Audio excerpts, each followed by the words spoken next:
September 24th, 2018 Planning Commission meeting. Jeff, can you call the roll, please? Ms. Hockenberry? Here. Mr. Krasner? Here. Mr. Fuentes is not here. Mr. Stevens? Here. Vice Chair Rankin? Here. Ms. Teets? Here. And Chairman Flatisco. Here. Thank you. Can I get a motion to adopt this evening's agenda? So move. Second, please. Come on, folks. Second. Second by Mr. Krasner. All those in favor? Aye. Aye. All right, unanimous. We have no speakers this evening. Jeff, do we have any petitions for items not on the agenda? No. Great. All right, we are now at item number 6, old business. This meeting is actually a continuation of a meeting we had last week. So it is still open to public comment, but I'm going to wait till after we hear from both the staff and then the applicant, and then I will reopen it for those who wish to speak, didn't get a chance last week, or wish to speak again. So that's the order we're going to do it. So saying that, Mr. Fuller, can you bring us up to date? Yes, last week we held opened the public hearing on Founders Row site plan and associated subdivision. There were a number of comments at that time. The Planning Commission discussed those. At the end we continued the public hearing until this evening.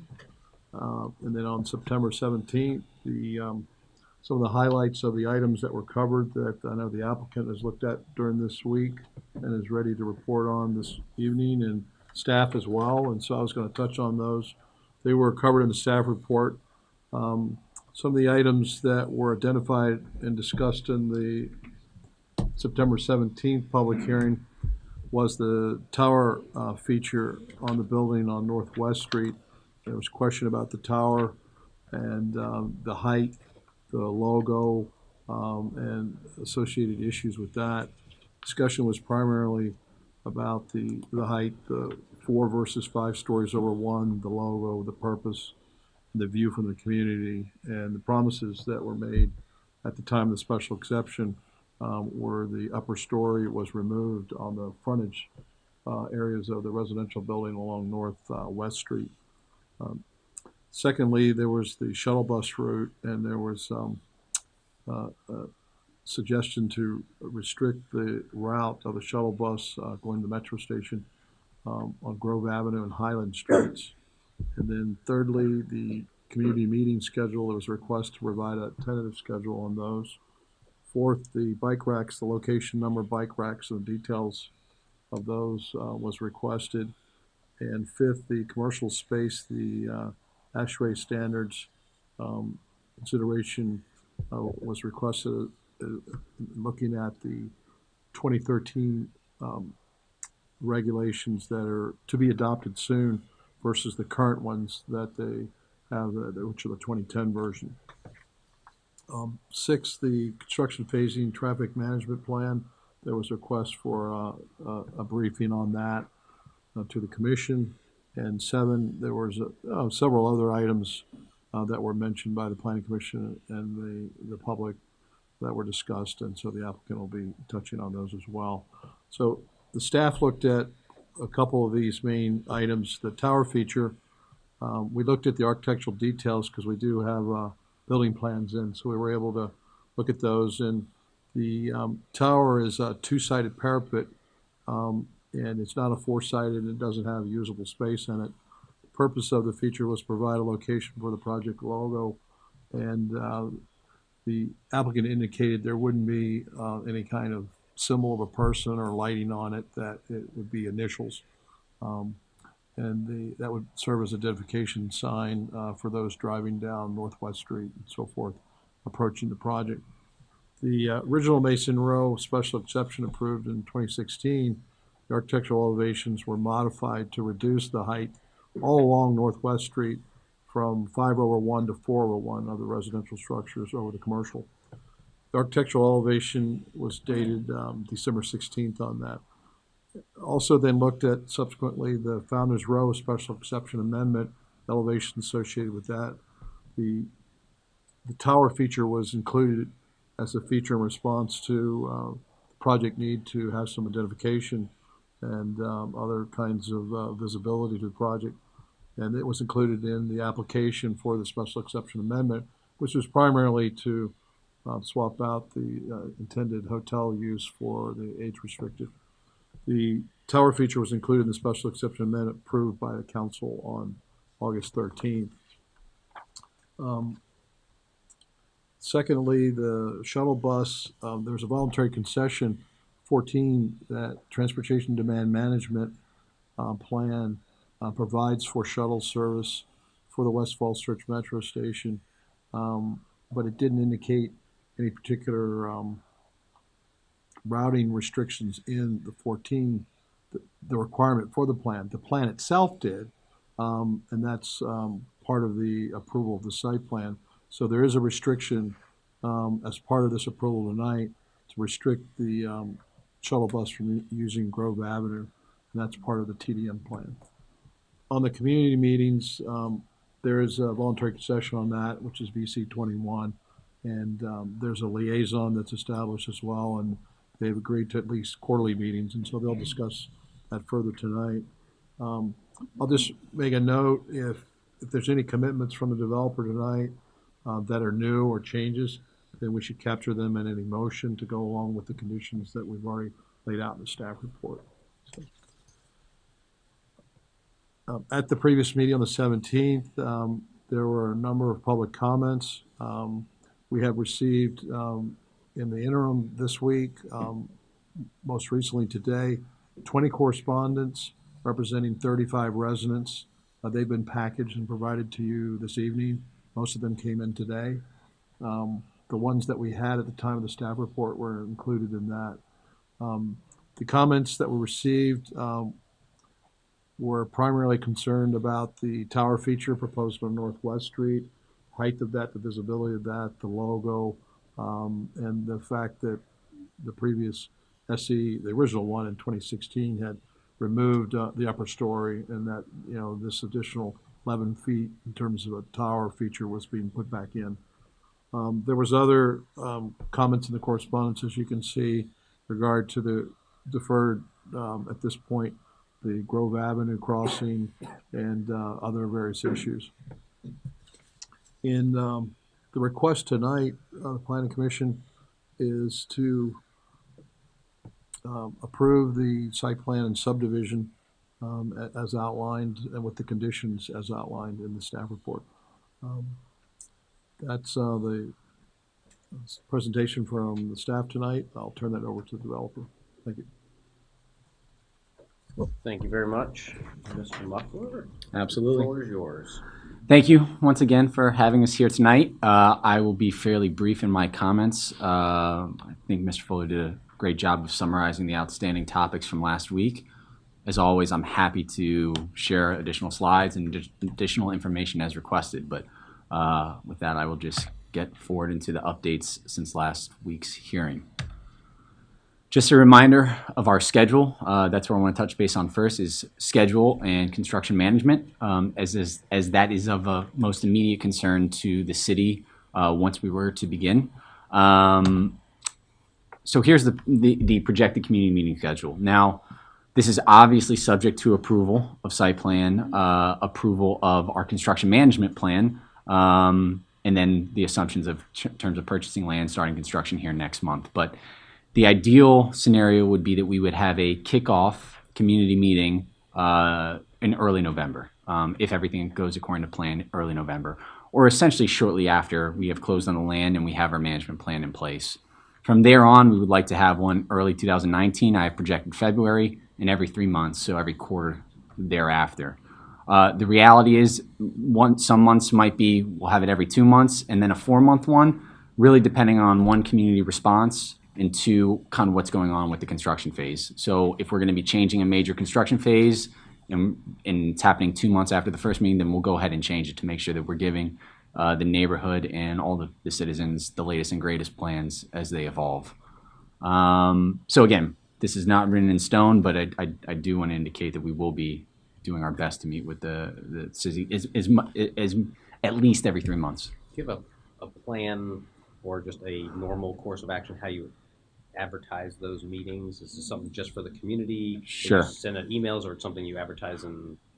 Sure. So Paper, or in the have you- past, what we've done is we have reached out to individuals and community groups to send out a flyer to them, advertise. This is what we did for our neighborhood meeting last month or a couple weeks ago. Sent out a flyer to the groups and then worked with Mr. Fuller and city staff to also advertise via the city and get it out to citizens as needed. We are happy to advertise in the paper as well, but I will say through those methods of just emailing out a flyer and advertising through the city, you were at the meeting, we had a fairly strong turnout. And the good news is working with the neighbors throughout this process, I know they communicate well and the word gets spread fairly easily, but you know, we're open to any ideas on that. I mean, I don't have any specific Yeah. ideas about which is the best way, but because of the size of this development, and being over 4 acres, I think the impact actually reaches well beyond the neighborhoods. I mean, they've certainly been the most vocal throughout this process Sure. and the most concerned because it impacts them Sure. greatly. But I think the way it's transforming the city, that the larger word, getting the word out in a larger context would be more. Well, we've worked with the paper in the past to advertise from community meetings as well, so I mean, it's not a happy to. requirement. I just Sure. No. It's my suggestion, and I think it'd be beneficial to the community. Absolutely. And I did want to give you a sense in terms of what kind of topics we'd be covering at these meetings as well. So this is just a loose outline of an agenda discussing overall construction management, the plan that is to be approved by the city. And inside that plan, each phase will have, parking and staging, construction entrances, sidewalk closures, road closures, safety measures, road controls. Obviously, it will provide an open forum for neighborhood concerns for neighbors to interface not only with me, with my construction team as well. It's also a forum to discuss potential amendments or updates to the site plan, whether it's artwork or the crosswalk or anything that comes up throughout the process. So it's an open forum to really, discuss construction matters, but really anything that's of concern to the attendees as well. Yes, ma'am. Mr. Chair. Yes. Do staff members attend those? Anybody from staff? I've been attending all their community meetings throughout this process. We would probably attend most of them, if not the initial ones, definitely. But when I say planning staff, I think Right. there's obviously other the building and public works officials. They would tend to be more interested in the details of these. And if it's possible, if any of us want to attend, as long as it's only 1 or 2, but it's an advertised meeting. Sure, it's The more the merrier. open to the Yeah. public, yeah. So, I know one of the suggestions I had in the staff report was, once he establishes and maybe even advertises the first couple of meetings, if he's got a printed schedule, and then he's captured the interested parties through the first couple of meetings for his email list. So I think that would be a really strong start, and if you publish something, at least a tentative schedule, people can sort of see, okay, Right. in 3 months, this date, so hold off on things maybe, so I And can as attend it's that been meeting. said, it's such an extensive project that affects so many neighborhoods over there. And such a, really good location. Yeah, it's got a broad impact, and we recognize that. We want to ensure that it's of most immediate concern to the surrounding neighborhood, but to the general city as well. Yeah, So it's a prime location with Yeah. a lot of intersections up there, as we well know. yeah. So the first meeting we will try to have fairly quickly. So advertising, we'll try to give a couple of weeks, 3 or 4 weeks, to organize that. The rest of them will go into a meeting having a next meeting date in mind, so people can mark their calendars well in advance. So anyways, that's the construction management. I did want to share just rough draft, again, continuing to work with the city on that, but there was concern or there was questions regarding how we're staging this, how we're phasing this. This, I think, is a pretty good indication. This is our excavation phase. You can see where our construction entrances are. There's 2 on Northwest Street. There is a very temporary one up here off of Park as well. This one will be backfilled once we get to the bottom of the hole. again, this is our slab on grade right here. So this is all on grade. The gray area is everything that's being excavated. So this is our only ability to get in and out of the site and to stage during the excavation phase. You can see where our 3 tower cranes are, as we had discussed last time. We're working with the city on truck turning patterns, loading and unloading, but again, this is really where we're confined to, just based on where you can excavate and how you can get out of the hole here. So that's during the excavation and going vertical phase. I also wanted to show how it kind of transforms once we get above grade and how we phase this thing. So the way the buildings are going to be turned, or delivered rather, so you can see the numbers here, 1A, 1B, 2, 3. So it essentially moves from southeast up north.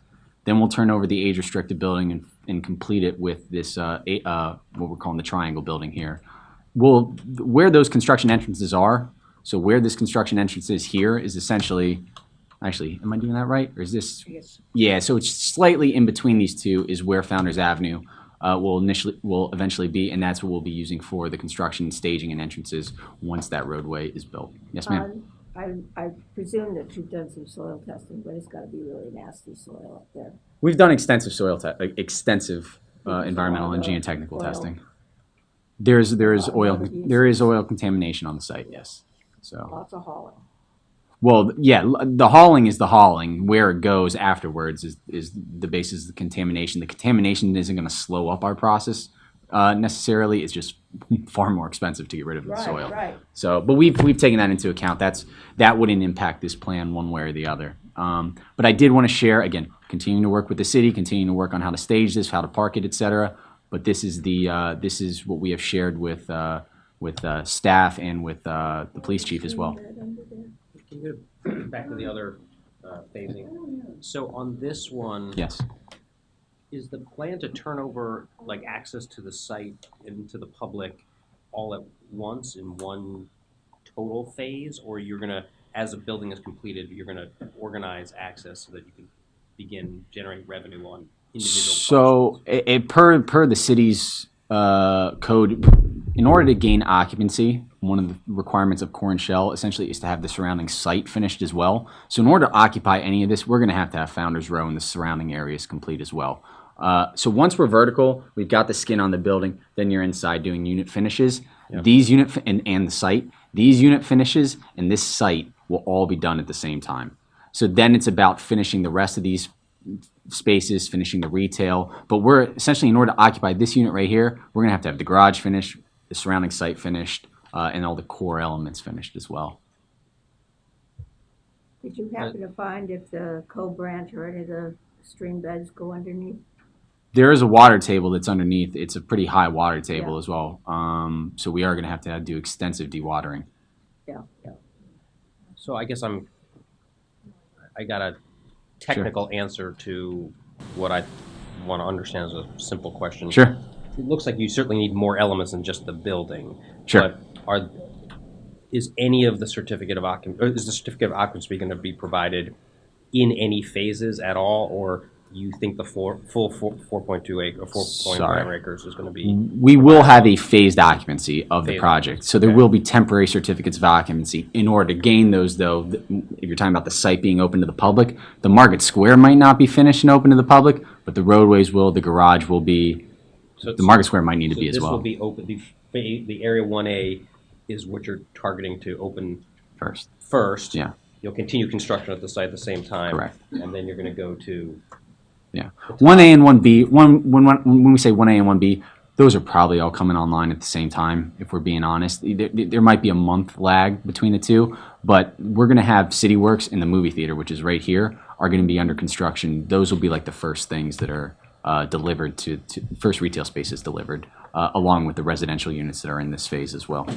Is the concept to, because I know you have some tenants already lined up, is it the idea to have the retail open up with the residential units at the same time? Well, the shells will be, right? So we're delivering the cold dark shells, and then it's based on the tenant fit out schedule. So I can tell you the movie theater has a period of approximately 7 months to build their space before they have to start paying rent, and then they'll have to be open. So so they have 7 months. The restaurant has plus or minus 7 months. So the residential will probably open a handful of months before the retail, which is what I've been showing in that schedule. You're talking 3 months maybe with the residential open before the retail. So the fit out, I know it takes Actually, some time, but the fit out is, that start is not happening at once you get the certificate of occupancy. They should be starting that prior to that. So Should be. It should be. I mean, I would think since you Yeah. have tenants already to be coming Yep. online Yeah, because again, they just need a shell. right away. Yeah, they just need a shell. So as long as we can certify that that shell is occupiable from the city, Right. which, our goal is essentially to have those shells delivered for this area down here. So I say that, I misspoke. There might be retail that opens up with residential because some of these smaller inline shops don't need 7 months to build out. They need 3 or 4. So they might very well open up with the residential. So once we get the shells to them, then it's just how long it takes for them to build out their space fully. So can you remind me about how long you expect it to be until phase or area 1A would be beginning to open to the public or rental to the So residential plus or minus 30 months from the start of 30 months from the start of construction. Actually, 33 months from the start of construction is when, from like October. Okay. That's when we would anticipate this 1A area being ready, and then whatever retail is ready at that time as well. Fit outs will have begun. It's just a matter of what's actually ready to deliver at that point. And along that same line, I've gotten lots of people asking me about the age-restricted building Mm-hmm. and when that might be opening. So I'll be frank, off the top of my head, I don't know when the age restricted building will be open. A lot of it has to do with the surrounding site. The units themselves will be done really early because it's own standalone piece. It's getting all the surrounding site work and infrastructure put in, especially since this is the building that's lagging furthest. So all of this will need to be finished with age restricted. So I don't have a month off the top of my head. Total construction period is 40 months though. I just said that 33 months is when this stuff will be open. So you're looking in between those two. So 37, something like that. About 3 years from the time we start. So that's the management plan in a nutshell. Again, we have 8 phases, 7 phases. We have a lot of different phases of, not phases of turnover, but phases of construction. And with each phase comes a different kind of management plan. But overall, those are the entrances that you'll see. And hopefully, this outlines why the entrances are where they are, just based on the site logistics. Wanted to touch on some environmental concerns. So Mr. Stevens, sorry. So some environmental concerns. So the electrical car charging stations. So this is the P0 level. So this is the level where you can enter in off of Broad Street, or if you enter in off of Founders Avenue, you go down one level. What you see in gray or blue is the commercial parking. What you see in this lighter color is the residential parking. So commercial electrical vehicle charging stations, you have the 5 current ones right here, right off the garage entry, with the 5 future ones for conduit. So those will be just 5 normal parking spots for now. This is the commercial lobby that takes you up to the middle, essentially across the street from Market Square. So they're pretty well adjacent. Here are the residential current ones and future ones. And then here are the 2 lobbies, age-restricted lobby, main lobby right here. So right in the middle of both of them. So we think they're pretty suitably located. The charger itself is a level 2 charger. It will charge a car in approximately 3 to 4 hours, I'm told. We've used this product in other locations and it's done very well. I try to do a crash course into the DC fast charging stations. I'll be honest, I have a lot more to learn. To charge a car in 30 minutes is awesome. We'll just have to do more research into it if I'm being frank. But this is a pretty top shelf option for what we have currently. The last environmental concern again was about the ASHRAE certification. So I've done as much research both from a design side and from, maybe more importantly, like the retail tenant specific side. The reality is we are building the cold dark shell, and this kind of goes back to the whole genesis of this whole thing. We're building the retail cold dark shell.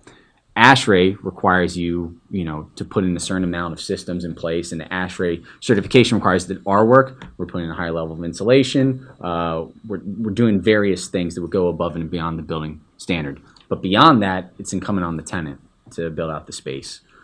From what I can understand over the last week is that from a design side, it's achievable, but from a retail side, it's just not market standard to do that. So in order to do that, we'd be passing a cost on to our tenant, and or we take it on ourselves, but then we can't pay as much for the tenant. So really what it does is inhibits our ability to go out and market to the best tenants. So other markets, our mechanical is from Boston. He said they're doing it in Boston.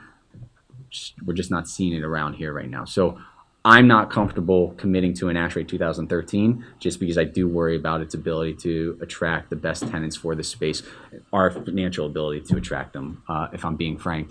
If that standard changes over the next couple of years, if the city standards change, potentially we have the ability to adapt, or we have to adapt. I'm not sure how that works. But anyways, that's the research I've been able to do over the last week. So that, oh, sorry, I thought you said something.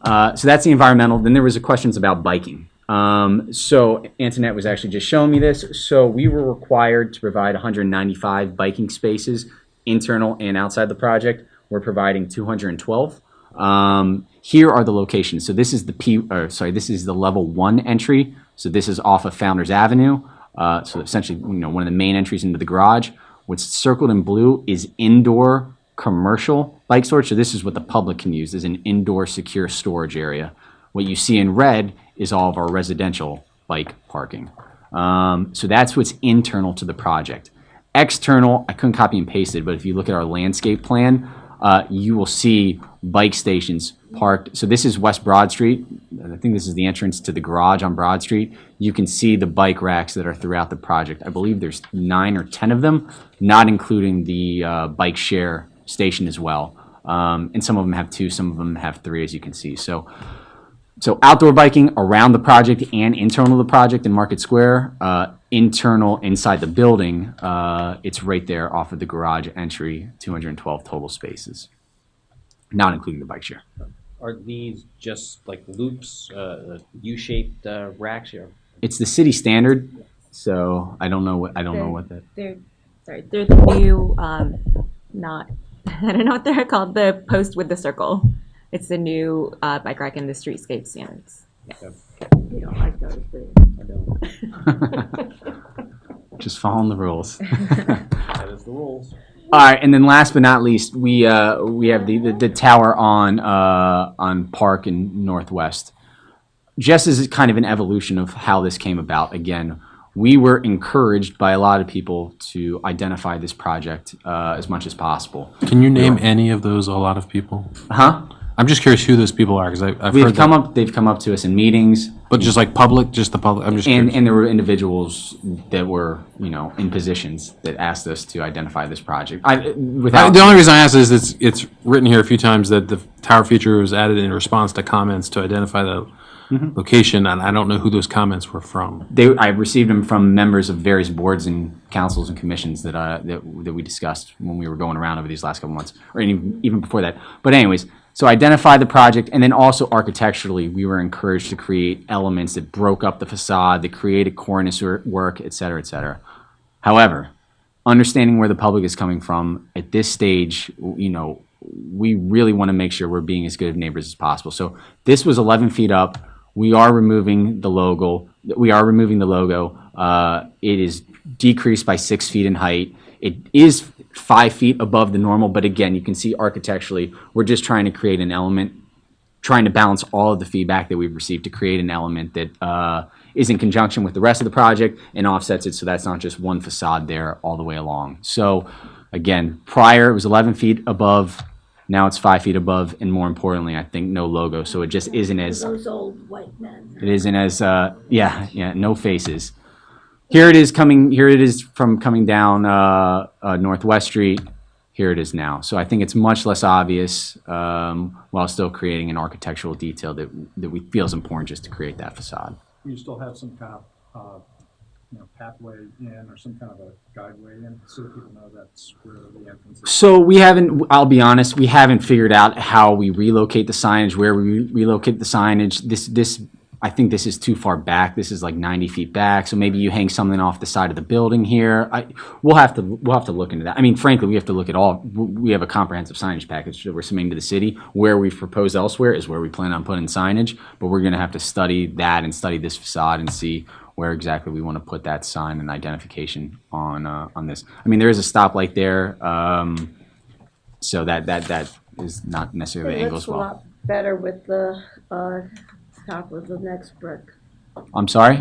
It looks much better with that tower and then the next brick section that's Yeah. off to the right. Yeah, these, It has that, nice, yeah. Yeah, I mean, that elevate, so, I mean, we do have like kind of these towers, if you want to call them that, at the different corners of the building, just as kind of identifying marks to break up the facade. Again, very much cornice- encouraged the of cornice us. looks good. So, I think that's it. I believe that addressed kind of the major points and questions that were brought up last week. I'm happy to answer any other questions. Thank you very much. Fellow commissioners, you have questions you want to ask? I mean, pressing questions, otherwise I do want to open it up to the public to continue our public hearing. So if you don't have any pressing ones, then just hold them off, then we'll get to them. All right, that being said, this is a continuation of last week's meeting, as I mentioned earlier. So I'm going to continue the public speaking opportunities. Again, if you didn't speak last week, you may do so now. If you spoke last week, you can do so again. I have 3 slips at this exact moment. If someone else wants to speak, please fill out the slip and then we'll call you up. I'm not even going to go over the rules. These speakers are very familiar with how we do this here. Lisa, you are the first to speak this evening. Thank you. Feroxis. Let me say it because you went through the effort. Thank you. Hi, I'm Lisa Baroxis from 301 Grove Avenue. I'm not reading completely, I just have notes here for myself. I'm back to the crosswalk. There are ways to mitigate the problems that have been identified there that our substitute engineer, who's not a traffic engineer, has identified, and I think that crosswalk ought to be considered or added, definitely added. You could do flashing lights of some sort. You could put up a sign that says crosswalk ahead. There are all sorts of ways that you can mitigate those problems, and that crosswalk needs to be in place. If there is no crosswalk put at Grove and West Street, then don't put the sidewalk on the north side of West Street. All you're doing is adding a space where people will be walking down and decide to cut mid-road over to the project. They're not going to go to the traffic light at Park and West. They're not going to go to the traffic light at Broad and West. They're going to cut through the most convenient location. Without the sidewalk, they could walk down the bike trail and then be there at the edge where they would be going through the traffic light at Park and West. Thank you very much for lowering that tower. That makes me very happy. I won't even bring that one up, but thank you very much. I do appreciate that. As for the plantings, I think that if any plantings are to go in, I think the trees are a great buffer. I think that's a nice idea. I hadn't thought about the trees before, but if another planting is going to go in, it should be a mature planting. Because you have mature plantings now, you plant 3-foot, 2-foot plantings, it's going to take 10 years to grow. It's not the same as replacing what was taken out. And again, as I said, that crosswalk is very important to me. You've got people coming over from the park, you've got people coming over from the bike trail. They're going to cross at that corner where that crosswalk is there or not. Identify that there might be people in the crosswalk. And finally, again, thank you very much. It makes me very happy. No logo, no tower. Thank you all for listening. Yeah, thank you. Laura Gogol, you're next.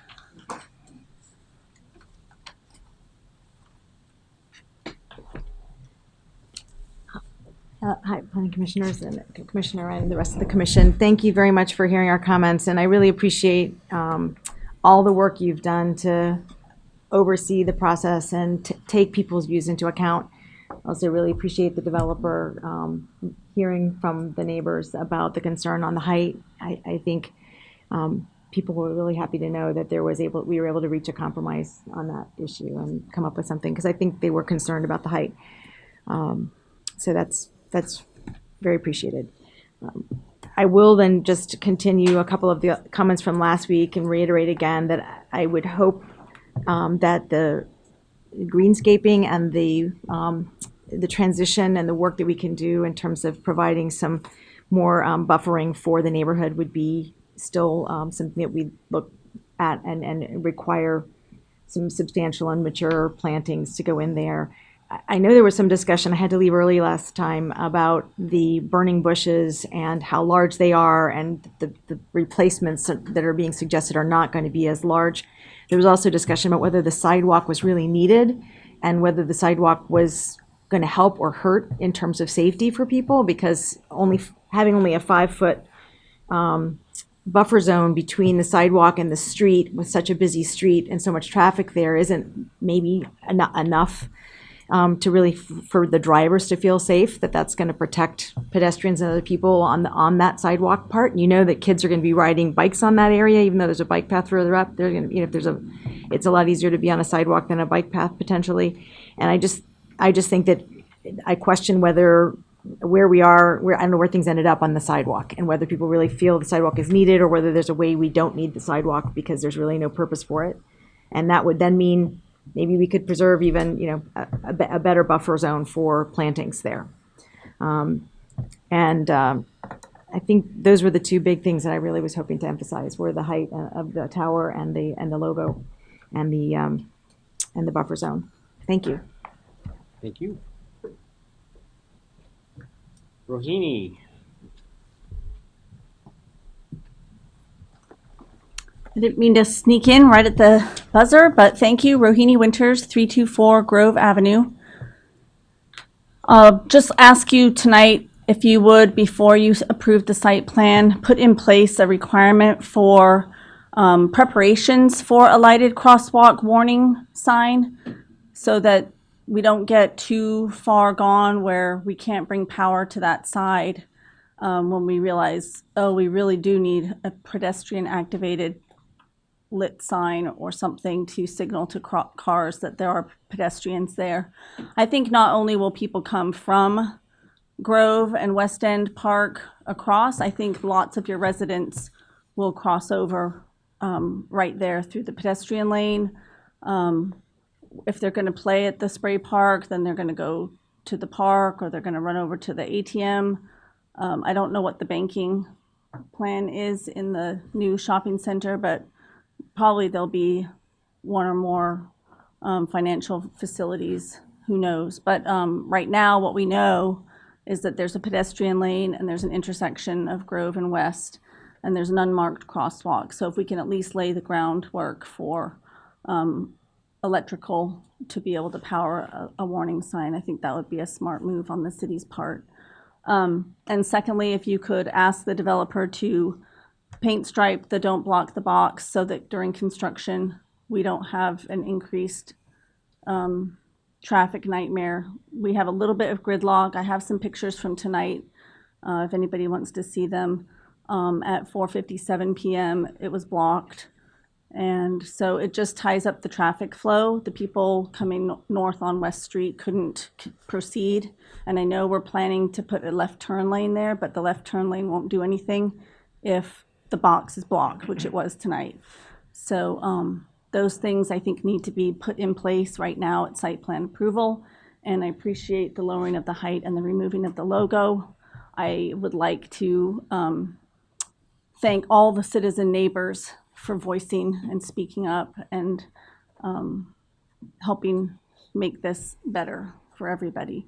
And I sent also pictures to the planning staff about greenscape and beautification of concrete strips and parking lots earlier today. I happened to be in Massachusetts, and I've never seen anything quite like it, but I hope you enjoy it. And I hope that we will be friendly neighbors once you guys get here. Absolutely. Thank you.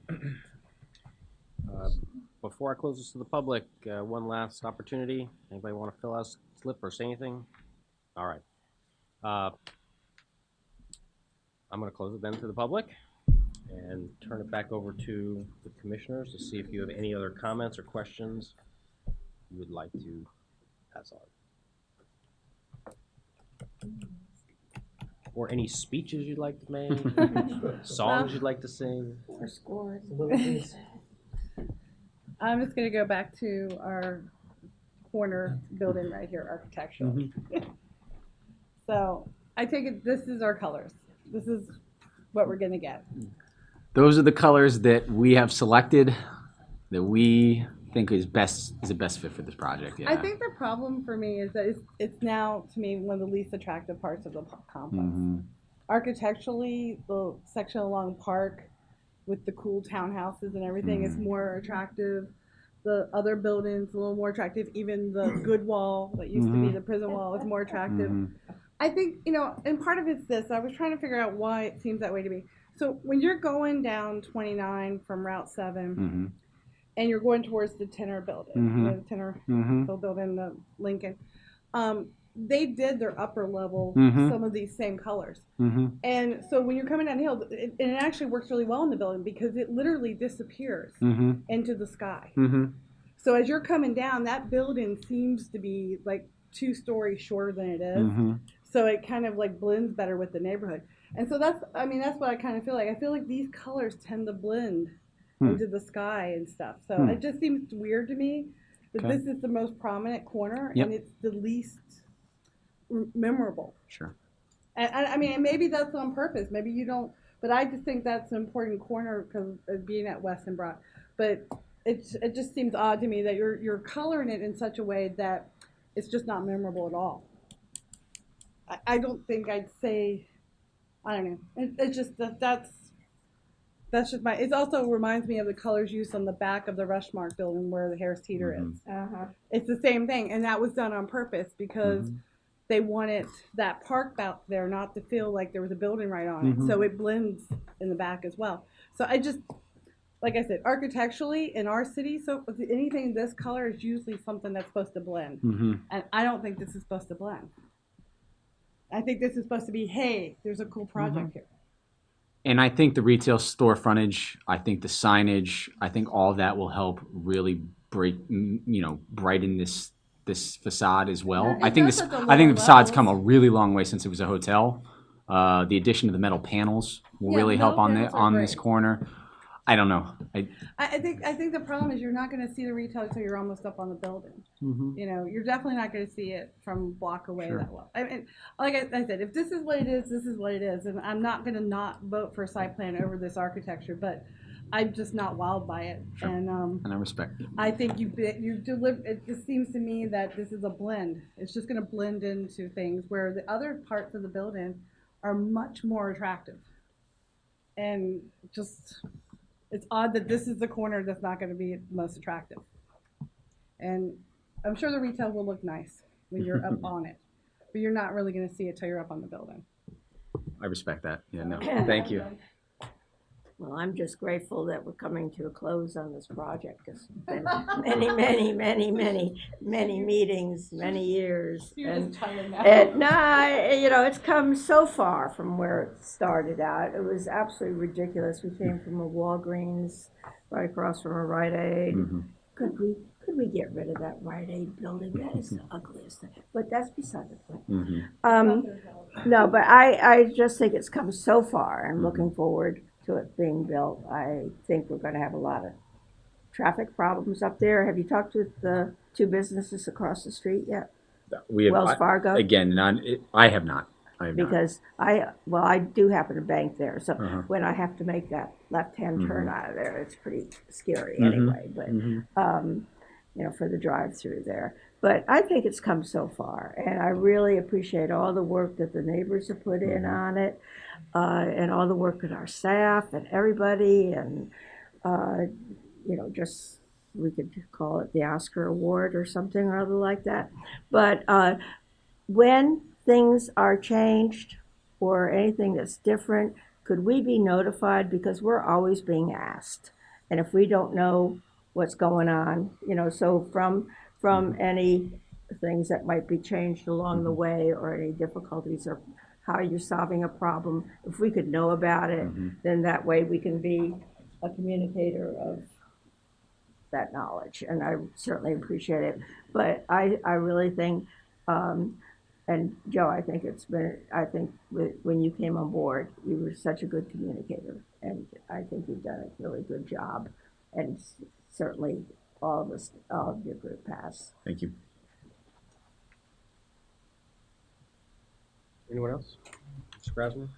I'll just echo a lot of what my colleague just said, but it has been a long time coming. I think I moved to the city in 2011. It wasn't very long after that where I started hearing these rumors about that site, what was going to happen there, and now it's 7 years later, and so I'm happy that well, I'm not happy it took so long, but I think we wound up in a better place than where it was there.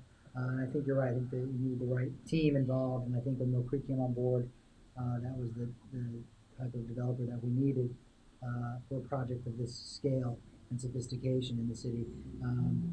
The last impediment I had was that issue with the logo or no logo. So I appreciate that you make my decision very easy because you removed that that issue and lowered that. And I did hear a lot from my neighbors in the immediate vicinity about that issue, and so I'm glad that change was made. Otherwise, I think the plan, which includes the sidewalk on Northwest Street today, I think that sidewalk needs to stay.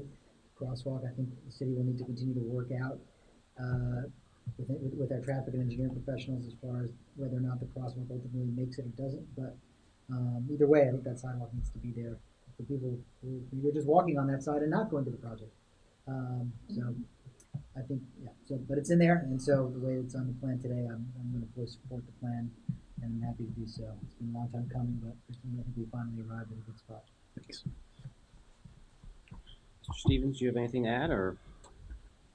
Well, as with most of these complicated projects, you never get 100% of what you want. But I think on balance, there is an awful lot that is positive about this project for the city. So I'll join my colleagues in saying that hallelujah, we're here. And,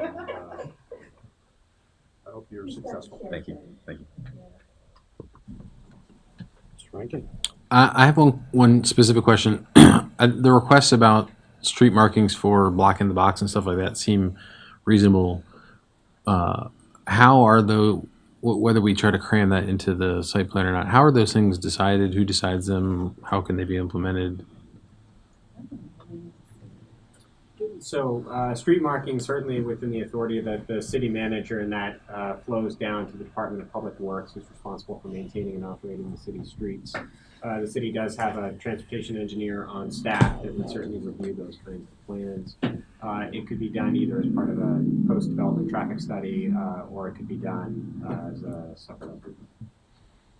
And so, I mean, we could just request that, or I mean, I think it's potentially a good idea. I don't know that much about those kinds of markings, but I don't want that just to get lost in the shuffle. So yeah, the other issue is that I think that the petitioner was raising the question of whether it could be handled as part of the construction management plan as well. So that's certainly something we can keep an eye on, that if during construction it appears that there is an issue.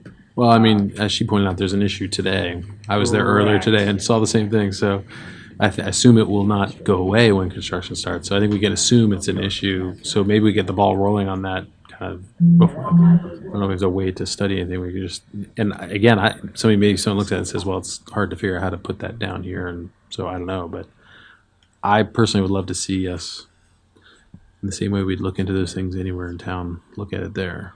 Because I did stop by there in the rain at around the same time that the citizen was there. But which would lead to my next sort of big question, which I know we've talked a lot about, is the crosswalk. And I understand that this isn't necessarily a developer issue because they've agreed to do essentially whatever, but I think it's important because, or the reason why I think it's important to figure this out sooner than later is that I think that a crosswalk can and should be put in there. I think it may be more than your average crosswalk and therefore may cost a little bit more. And if we drag our feet on it, we will not have the funds from the developer to build the kind of crosswalk that needs to be built. So if we take the developer's money to study it, we will say, wow, we need a crosswalk here, an expensive one. Well, geez, now we have no money. So I would rather have us determine what crosswalk would work and what all the bells and whistles are that we need, and then have the developer build that as part of the project. One thing that's not clear to me is whether there's a crosswalk there or not. At that pinch point where the West Street bends right before Grove, there's just one lane in each direction, whether there's a crosswalk or not, right? Because we have the painted on big bump out, and then so that seems not hard to get across. I was there today in the rain, and I was imagining, well, if this were here and I could walk out and put a couple of lights up. The traffic isn't that fast. Right now, coming off of Broad, there's a light there, so you're starting up from a light. There's going to be a light at Park and West. It's a curve. People, thankfully, are slowing down a little bit to get around the curve. There's a lot of stuff going on. I think people are slow and kind of paying attention. So I don't know what the technical, I think there was some technical issue of the speed limit. Hey, reduce the speed limit. Nobody should be doing more than about 20 miles an hour in there anyway, getting around that curve. I just think we should do whatever on paper is required to make it safe and put it in there, because not putting it in there is the least safe option of all of the options we've talked about. And so it makes no sense to me that we're considering going down that path. It seems crazy. I mean, we don't need to spend money on a study to determine that you need to do something there. So I think that reduce the speed limit if you want, sure. We're doing a big development there. Put up some light that shines down on it. Put some lights in the road. I mean, I'm sure there are more dangerous places that have crosswalks around, and we should figure that out. So I don't know how to. I'm not going to not vote for the site plan today, but I'm going to bring this up at every meeting we have until we have a plan in place, and hopefully put them on the hook for building it, and not just giving us money to study it. Well, one option is at least, because I agree 100%, but one option is to put it in the motion that it's the strong preference of the planning commission. I think it's a preference. It's not a And recommendation. I think as it is, it's up to the city manager. If he figures it out soon enough, they'll have to build it. But the belief of the commission after Yeah. hearing If neighbors you and hearing and seeing what we've studied, Yeah. it is our view. So it's right. I would be for putting it in the motion. And Whether then it's binding or not is a different story. And then this last part I'll try to do quickly before my friends here start to taunt me and drown me out with their complaints. But I do think that if you don't have a crosswalk there, it's silly to put a sidewalk right up on West Street. I think you could easily put a sidewalk over there, either between the burning bushes and the bike path, or replace the gravel path on the other side of the bike path with a sidewalk that the developer would pay for. It gets you to the same places. It keeps you away from West Street. Doesn't tempt you to cross the street there. There's a gully there. There's ways to deal with gullies. There's lots of space there. Obviously, I have to coordinate with the park and stuff. But I think if you're not going to do a crosswalk, which I think would be a huge mistake, then you should put that sidewalk somewhere other than right on the street, just because you're tempting people to cross and get run over, and that would be sad for everyone. And I think other than that, I think I'm happy that this project is getting wrapped up, and I'd love to see it get going. The end. I think we should just add it. We can just add it to the motion. Our preference is that we move forward with the Grove Street crosswalk. Include as many safety features as possible. I just have a couple questions, actually. Sure. And then I'll make a big speech. Good. So I want to revisit the public art process. Yep. We had heard some generalities about that. Mhm. There's a big wall in the movie theater that around the movie theater that was talking about having a public art process. Do you have a better handle on what that will look like and how you'll approach that in the community on the public art? So, following the completion of this process and the start of construction, which is our big focus for these next couple of weeks, we'll then be engaging our architect and an external consulting firm to find potential artists that can provide samples as to how they would treat this facade. So we've looked into a few things, but we'll get much more into the weeds on that. Our goal is to provide options, so have 4 or 5 options, 3, 4, 5 options that we can bring to a public meeting and say, here's what we have gone through, here's what we've researched, here's what our recommendation is, and to do that in the next 3 to 6 months. It would be a part of probably one of these community meetings, if I'm being frank, and then to have that discussion with the public. This will all go through city staff. It's being treated as a post-site plan amendment, so it is an official process. Mr. Fuller could probably speak more as to how that process plays itself out. But from a public perspective, our goal is to provide options, samples, renderings, and then to work with the city to really select something we think best reflects what the city is looking for. Well, that sounds great. Again, not a requirement, but I would strongly encourage that that be as public a process as possible and not just confined to those community meetings. I think this is an opportunity to advertise in the newspaper. I think it's a real opportunity that, just from a marketing standpoint, a way to continue to engender yourself in the community. And I would strongly recommend that that's a much wider base than your normal, traffic calming kind of meeting. Could I add on to that? At this point, and I asked at the Arts and Culture meeting on Thursday, we do not have a public art policy. And it's a work in progress. But from my understanding is the planning commission is the approval also of the public art. Is that not true, Gary? I don't know. Well, they're gonna, I'd have to look at the code, but the site plan, then it would be your approval, that would be the content. Yeah, but I do think, the most publicity you can get on it, and also involve the arts and culture group, which, you're with Barb Cram and everything, that would be a very good idea. Absolutely. Yeah, this is a really, I think, a wonderful opportunity for you guys to, again, include yourself in the community even before you open your doors. Perfect.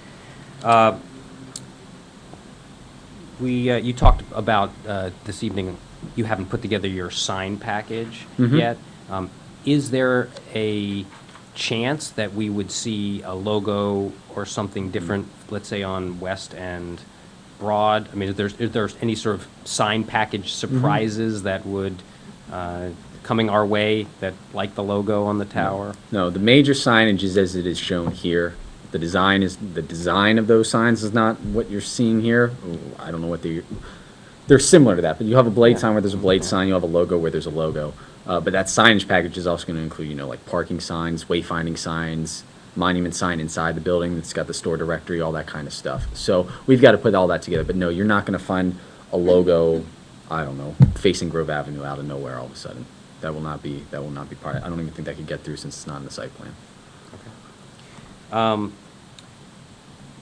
That we had also talked last week about the construction management plan, and we had understood that that was more administrative and something that was just dealt with by staff. I would request that you do open that to the public, just in the in an offer of transparency, so that I know that the community really cares about this construction management plan, as do we. But I would like that become more public than just something that's administratively handled by the city. So it's just a request on my end. I was curious what kind of electrical wiring was going to be put into both the Market Square and then on the main Founders Avenue. Is there any sort of outlets or opportunities for some sort of holiday lighting or something like that that's being put in place prior to it actually, like the ability to do that without running extension cords all throughout? No, that's a really good question, and I don't have a direct answer for you. My guess is that there is outlets in the trees or around the Market Square. The one question we have been asked is there power for the stage / bench? There is there. I can tell you that there's extensive power there that can support lighting, music, amps, all that kind of stuff for festivals. In terms of outlets along the square for lighting, I'd have to talk to the landscape architect for that. But it's a recommendation. Sure, I think sure. It helps you as well as Totally. those people. If we're trying to make this a place, a gathering place and a festival place, the ability to have electricity along that street, Yep. I think would be really beneficial to the community and to your It's a great idea. into your development. Yep. I want to just sort of add, it's already in the site plan, but I want to add my support for the sidewalk, specifically. I think it's important. I think that the research supports that the sidewalks are beneficial. I'm glad it's in the site plan. I'm not interested in voting on a motion that takes it out. I think it's a really important part of this, site plan as a whole. I think I have also just briefly said about the crosswalk. I'd like to include it in a motion. I know you shook your head, and that sounds wonderful. I think it's really important, and I said this last week, and I'll say it again. I believe we can solve this problem in terms of how to make this intersection more safe. But as Mr. Rankin said, the not safe option is to not include it. I think we have to do what we have to do either as a city or work with you so that we can solve this problem in a safe manner. But ignoring it and just hoping for the best and that people will do the right thing and walk to a crosswalk that's farther away, I think is just a mistake in planning. We're not planning for what I think is just basically a known issue. And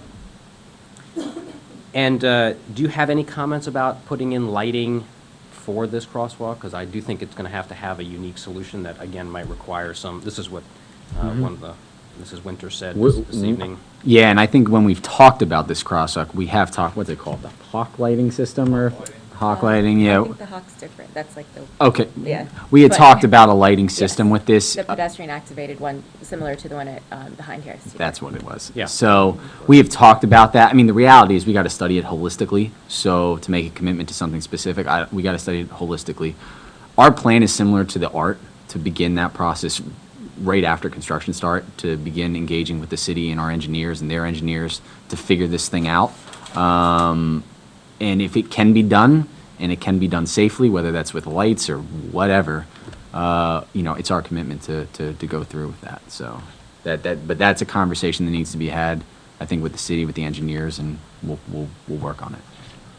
Okay, I do think it's going to be an important part of it. Whatever the results are, I do think lighting is going to be a part of the solution. So if there is some thought, I don't believe we're making it a requirement of the site plan. I just think it's going to be a prudent step, and if we can solve this sooner than later, that's better. But because doing it during the construction is far superior than doing it once we've paved these roads and cleaned up the intersection. So just to put in some thought about that, even though I appreciate that we're studying it. Agreed. And I'm curious to hear your comments about the mature plantings that we heard this evening in terms of, I know the Yeah. arborist has made its recommendation, but in terms of the size and what we're putting there, what kind of control do you feel like you have, and what's your reaction to that comment? So, and of course I didn't bring my notes with me, but I believe that those plantings go in at 3 feet and can reach as high as 8 feet within a couple of years, within 3 to 4 years is what the landscape architect said, the Manhattan shrubs.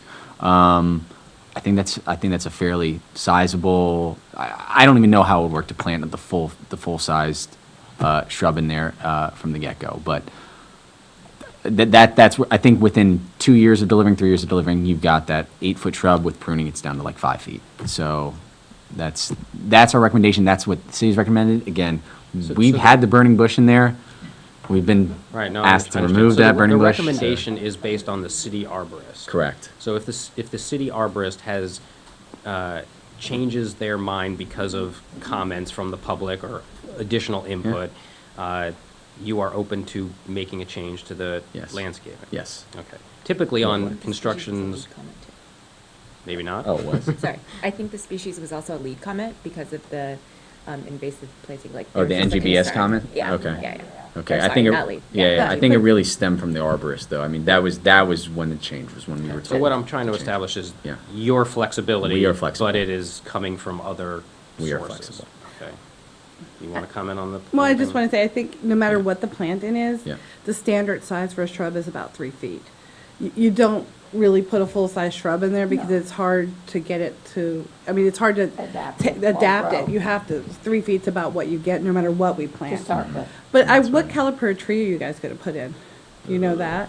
Because you can do a bigger caliper tree than. You know what I than might? what we usually see. She'll pull it up on the landscape Yeah. plan. I've heard that it doesn't take, they catch up with each other, very quickly. Yeah. It's a 2-inch or a 3-inch. Well, those are- well, There it is. I've just seen some people put some sticks in, so- Yeah, like they're very, if it's like a 1 or a 2-inch tree. 2.5? it's fine. 2.5. 2.5, that's a good caliper though, so those trees will grow pretty fast. Yeah.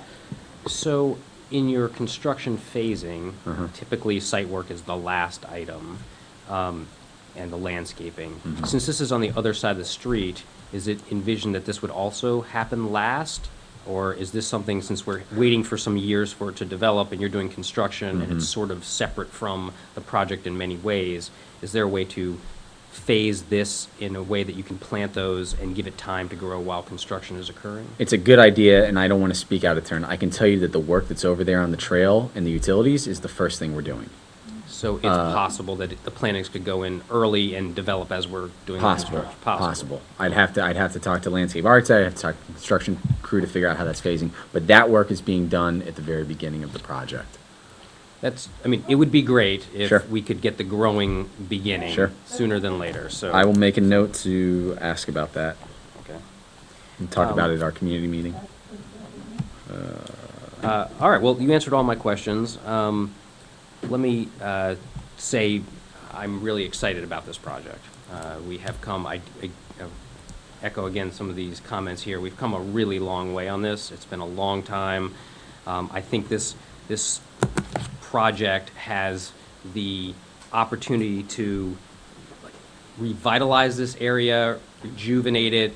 It's going to enliven it. It's going to be beneficial to us both as a community and both in terms of a placemaking and the financial benefit.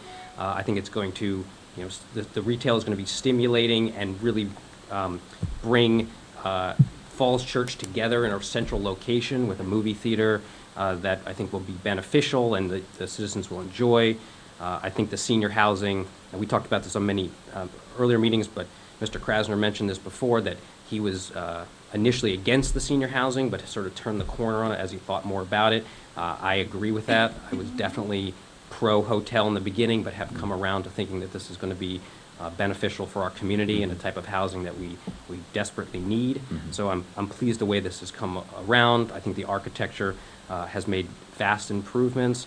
I appreciate immensely the gesture of lowering this tower. This was a big issue for the community, for us on the Planning Commission, and I think as a gesture alone, what it says about your involvement in the community and listening to us as citizens and being a good neighbor, as it were, I think that alone in the last week, after all the changes we've gone through, really speaks volumes about what kind of member of the community you'll be. So I really, really appreciate that sort of at the final hour, that you would make that gesture and do that. So I really appreciate it. For a development of this size and having this kind of impact on our city, I'm really proud of what the community and your team has ultimately delivered to us. And I think it's going to be a wonderful place for the citizens of Falls Church and really change a area that has just been totally underutilized, both from a placemaking standpoint, but also from a financial standpoint. To keep the standard of living we want here in the city, this kind of development I think is really important. And I appreciate you bringing it to us and giving us a very high quality product in the process. Thank you. So thank you very much. I'm fully supporting it based on all the refinements that you have made over the past several years. And I'm going to open it up to anyone else if they want to have any other comments, but I am willing to entertain a motion. Do it. Oh, you're the best motion person ever.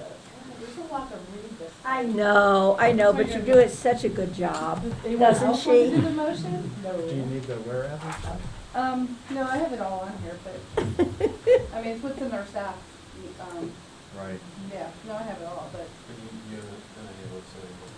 So for the addition that, so after we're gonna add 3 things, the waivers, the parking and everything.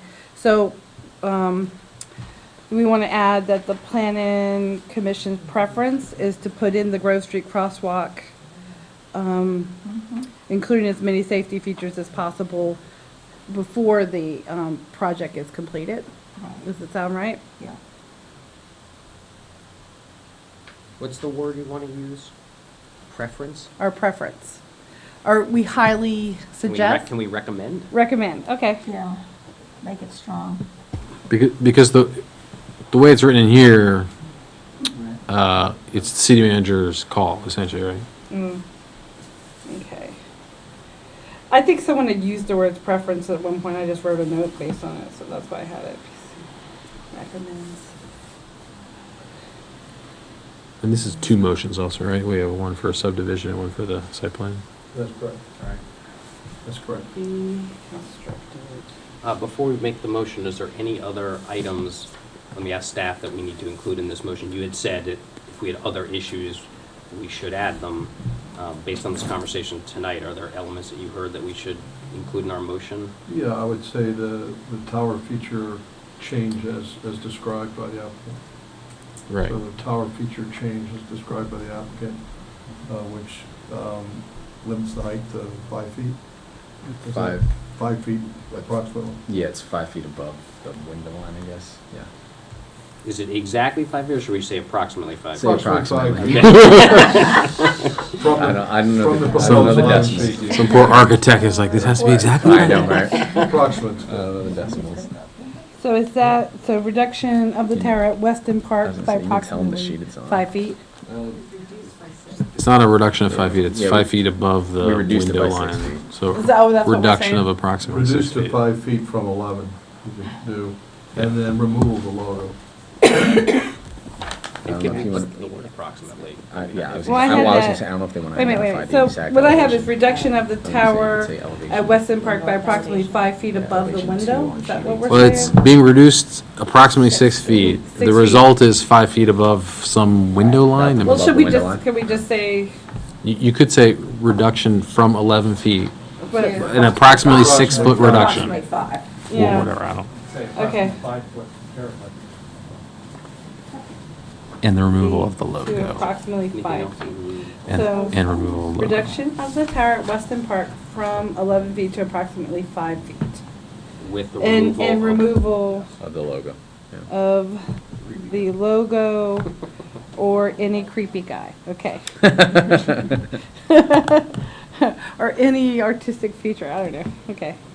I think logo is sufficient. Okay, well, because all the photos show a person, no logo. I mean, all the sketches. I don't even know why the DDG changed it to that face. Okay, anything else?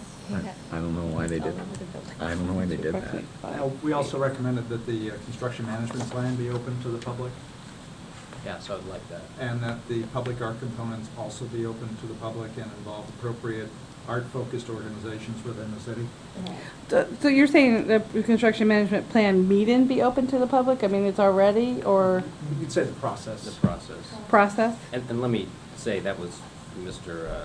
Fuentes' comment to me. That's not my own request. Okay. I want to give him credit for that So this is, email. okay, I just asked because I mean, we already have the meeting, so this is Just like to a, clarify, the idea that the construction management plan is published and made available to the public? Correct. Okay, Everything the city does is good. correct. I just want Right. to It clarify just that was it's. handled, his concern was, and mine, is that this was just administrative and that the city typically just held it and it was something that was, well, not secret, it just wasn't made Shared. public. Here, there'd be Wasn't shared. an effort to make it, maybe it's on our webpage, maybe it's some other method that allows the public, that didn't just happen and is they're unaware of what the plan is. So I don't know what making it public entails precisely, but something different than what we're doing now, where you're just stamping it and it goes into the drawer. Sure, I think just clarifying that the construction management plan be made available to the public is probably a way to clarify that. Versus saying make it part of the public process makes it unclear if there's supposed to be rounds of revisions. Not rounds of revisions, that they're aware of what's happening in their community. More so than what we're doing. And it is vetted, I mean, staff vets. these things. Absolutely. They don't just stamp it and put it in the. well, doesn't it often, Depends does it staff. often go on the website too? Because I think I've seen one on our website. We can certainly make sure this one Yeah. gets up on the website even if. Yeah, we I think it haven't. has occasionally gone up. Okay, and then what was our other one, Mr. Stevens? That the public art components also be open to the public, and I just wrote down. Art, Involving the arts and cultural. Yeah, so what was the public art selection process? Probably the less specific, the better. Okay, well, I mean, because, And I just said involve appropriate art-focused organizations. oh, I see, within the city. you were talking to Lindy's comments. Yeah, Okay, public art process. Yep.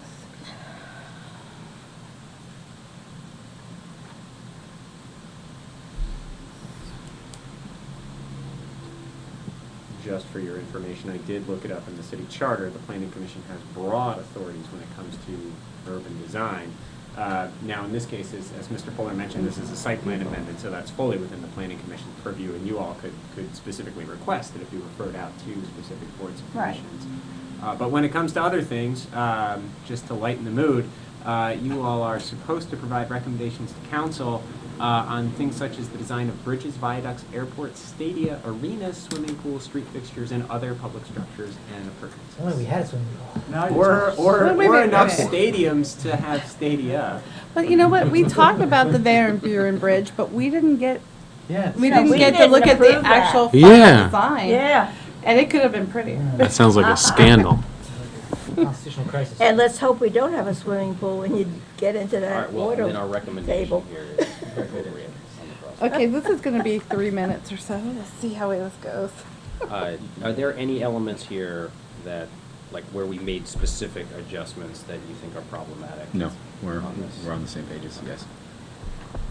Okay, let's see if I can read all this writing. So first, I'm going to move that whereas the proposed project provides significant community benefits such as providing a vibrant mixed-use development that includes a theater use, ground floor retail, market square, streetscape improvements, transportation facility improvements, affordable housing, school capital cost contributions, recreational park and W&D trail improvements, and whereas the proposed project is consistent with the West Broad Street Small Area Plan and the Comprehensive Plan, and whereas the proposed site plan meets the required consideration for site plan approval per the Falls Church City Code in the approved special exception resolution 2018-37.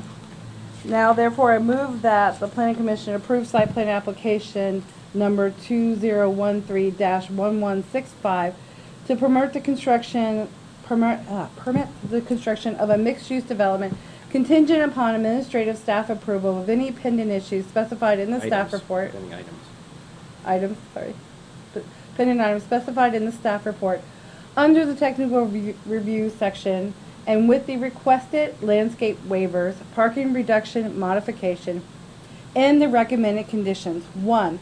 Parking modification requested for city code required parking is from 1,076 to 1,017. Site plan C-0102 note sheet needs to be corrected. Retail restaurant at 59,493 square feet, not 56,957 as shown, for an overall 5.8 reduction or 59 space reduction. 2. Waiver to allow a commercial entrance to be within 100 feet from an R residential district, section 48-938D City Code on Park Avenue. The planned commercial entrance is approximately 50 feet across the street from an existing R district. 3. Waiver landscaping buffer density, waiver for landscape and buffer density. Eastern boundary to modify and reduce the quantity of required shade trees due to underground storm utilities in the 20-foot buffer area. Sheet L3.0, section 48-1133 of the city code. So then I'm going to add our other requirements here. And then 4, the Planning Commission recommends that the Grove Street crosswalk be constructed with safety features prior to the project being completed. 5, reduction of the tower at Weston Park from 11 feet to approximately 5 feet and removal of the logo. 6, construction management plan will be made available to the public on the city website. 7, public art process will involve city arts groups. And then, so that's the one motion. Then we have to do the other one as a separate motion, the subdivision application. So do we want to do this one first then? Yes. Yes. Okay. Enthusiastic second. Just to clarify, it's Grove Avenue, not Grove Street. Oh, Grove Avenue. I apologize. Can I correct my motion to say Grove Avenue? However, didn't we want strongly recommends or something? I think it was strong preference, but recommends is fine. I said PC recommends, but I can say PC Strongly. strongly recommends that the Grove Avenue crosswalk be constructed with safety features prior to the project being completed. And see, it's just hard to read because I have to keep scribbling but out it's stuff. lovely. I accept that revision, still enthusiastically.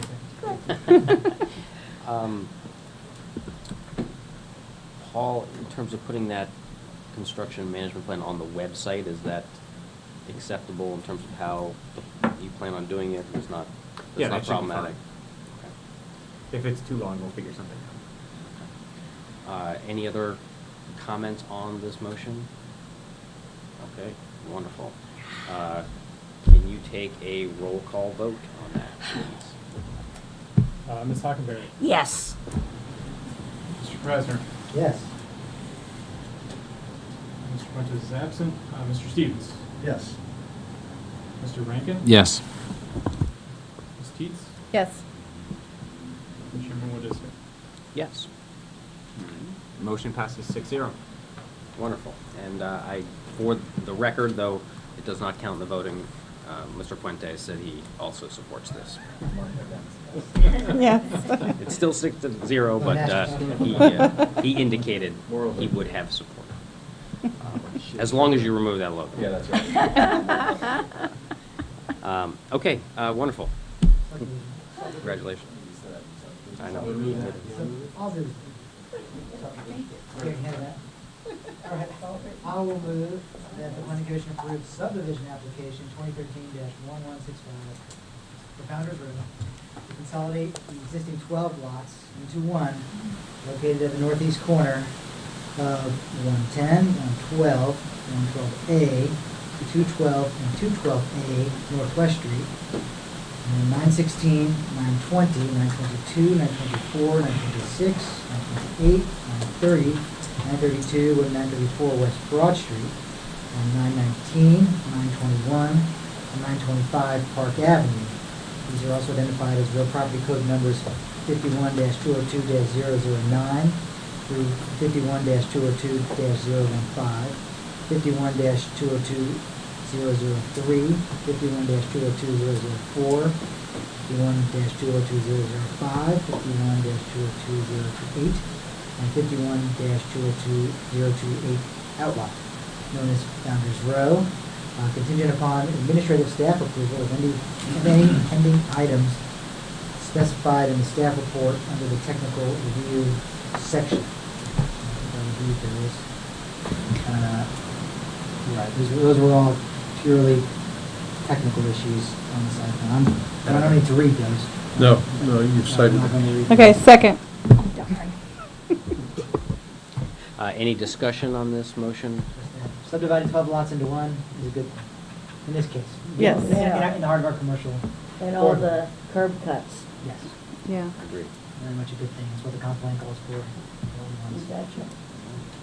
Can you take a roll call vote again? Ms. Hockenberry. Yes. Mr. Presner. Yes. Mr. Fuentes is absent. Mr. Stevens. Yes. Mr. Rankin. Yes. Ms. Teets. Yes. And Chairman Wood is here. Yes. Motion passes 6-0. Yes. Tell all those rodents they better leave town. But not into anybody's houses. Well, congratulations again, formally. Thank you all very much for this. It takes a village to raise a baby, and this is a really big, expensive baby. And it took a serious village to get it here. So I can't say thank you enough, honestly, to everyone here. So thank you. Done a good work. Thank you. Good luck. Oh, Thanks. is everybody out? Everybody. No. 7-Eleven's out. But, Dennis is still there. and the palm readers are still there? Who are? The site. Palm readers? Palm readers should not be there if he's still there. Oh, she and her whole family. They seem to be Because living that's a local family, you know. They were actually living there, I believe. Tell them to start reading their fortune at the. Yeah, we've been saying all along. Or why put a can't they box just- on it. We're gonna start construction.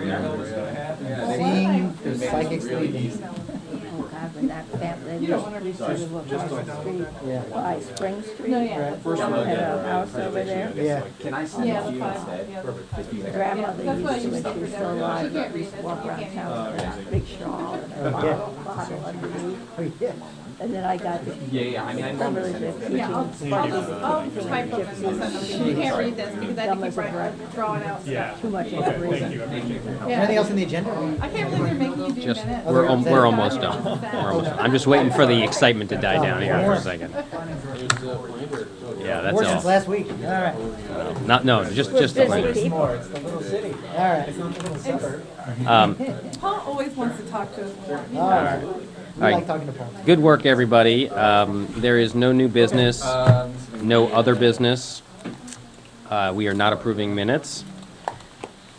Planning Commissioner reports. Oh, yesterday was another meeting for the high school design team that broke out into committees on specific things. I was just there for the beginning, but Lindy was there the whole time. And Tim. Was there the whole time. It's coming along. It's coming along. It is. The only concerns I have are in the performing arts area. Yeah. I don't think that they've got enough room involved with that, and I don't, I'm just really kind of concerned, but I have voiced my concerns. Well, and I don't think, we're not going to have a fully functioning theater anymore. We're going to have more of a black box theater, and we're going to possibly have the same amount of seats or even less seats, counting on what happens. So it's kind of a sad thing because it's the only fully functional theater we have in our city. And,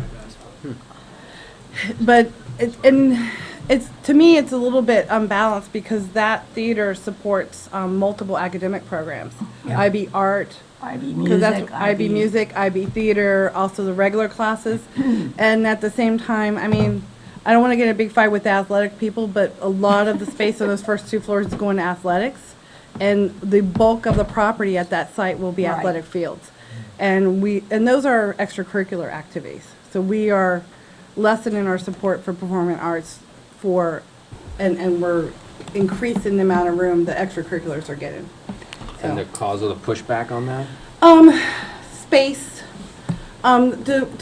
When you have a full theater, you have what you call the fly, which is the space above the stage that allows you to drop sets and have lights and special effects or people fly or any of that kind of stuff you might have to do. And we've had that. And we've done that. And we have done that. So if you do a theater as a black box, which means it's a flat theater, you save a lot of room. But then you can no longer drop sets. There also, our stage has a certain amount of room backstage that allows you for people to be backstage prepping to go on. They're cutting most of that out so that if your people are going to be prepping to go on stage, you're going to actually be in the hallways and coming in. They're going to have to make sure that those hallways aren't lit because people are going to be coming in and out. And so they're just not. And there was more storage space, but it looks like some of that storage space has been taken now as well. So one of the way they're compensating, they're going to turn the theater classroom into another black box where you could do performances, except that black box will have to have supplies in it and stuff like that. So it's only going to do performances there if they take all the stuff out of it and put it in a hallway. So it's really... There are some concerns with it. Yeah. And Melissa's referring to the auditorium as a black box, meaning the stage as a black box, which it isn't. But I mean, it's the same. No. If you take away the fly, then the stage is basically a black box because it's Technical term. yeah. It's not necessarily black. No. What it means is that you don't have the fly, you don't have the upper Yes. area, you don't have the extensive lighting. And this ability. decision's been officially made, or is there still in No, discussion? There's been some Well, so intense conversation. this is my question, because like this is interesting, but there's probably 1,000 details about that school that are interesting. Yeah. To the extent that we have any control over it, we should officially look at it. Sorting out as like members' reports is a little awkward because I'm like, there's a lot. Yeah. That's interesting, but there's lots of details I'd be curious into. No, there is a So ton like, of do we? different I don't details. think we have much as a group say over it. So We're not involved on the project team that's hammering out the details Yeah. of the contract, but they have these public meetings, so this is our, at least one opportunity to.